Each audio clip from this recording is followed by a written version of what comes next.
Hello అండి, అందరికీ welcome to Maguva life.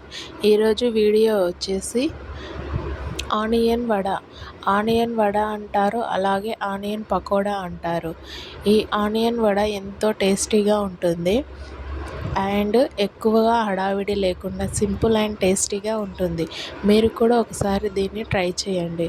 First సన్నగా చాప్ చేసుకున్న ఆనియన్స్ తీసుకోవాలి. తీసుకున్న తర్వాత బాగా ఒకసారి ఇలా పిసుక్కోవాలి. బాగా పిసకాలి. ఎలా పిసకాలంటే ముక్కలు విడిపోయేలా పిసకాలి ఆనియన్స్ అలా పిసుక్కున్న తర్వాత దానిలోకి సరిపడా శనగపిండి తీసుకోవాలి. తీసుకున్న తర్వాత 2 టేబుల్ స్పూన్ వరిపిండి తీసుకోవాలి. వరిపిండి శనగపిండి తీసుకున్న తర్వాత కట్ చేసి పెట్టుకున్న 2 పచ్చిమిర్చి, అలాగే సన్నగా తురుముకున్న ఒక ఆలుగడ్డను కూడా వేయండి. ఆలుగడ్డ వేస్తే టేస్ట్ ఎన్హాన్స్ అవుతుంది. అలాగే కట్ చేసి పెట్టుకున్న కొత్తిమీర,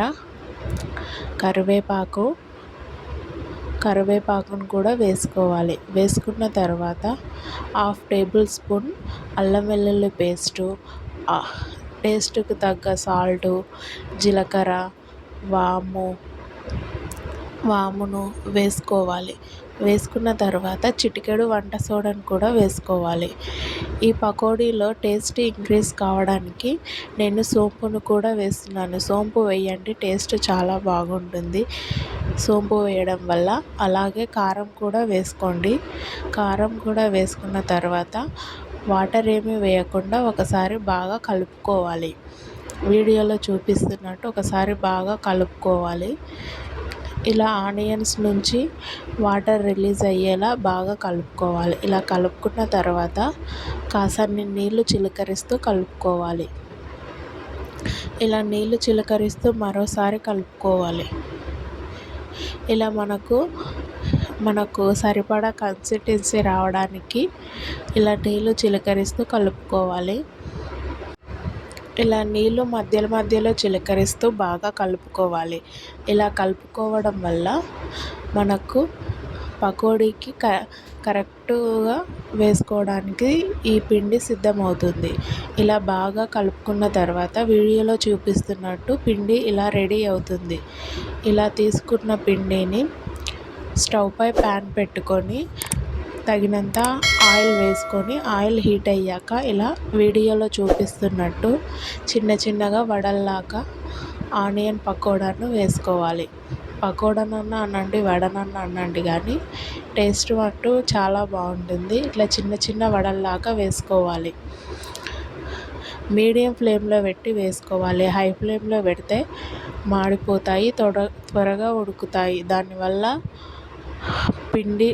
పిండిగా ఉంటాయి, లోని దాకా ఉడకవు.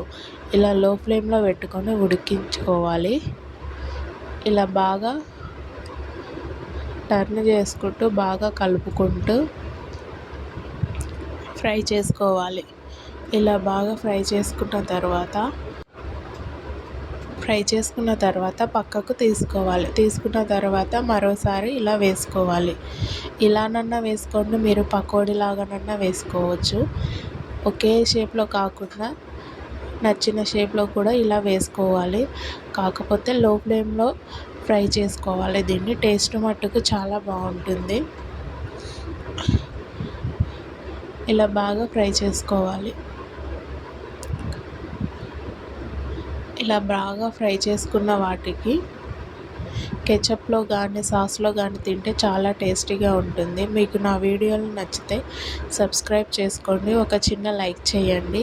Thank you for watching my videos. Okay, bye.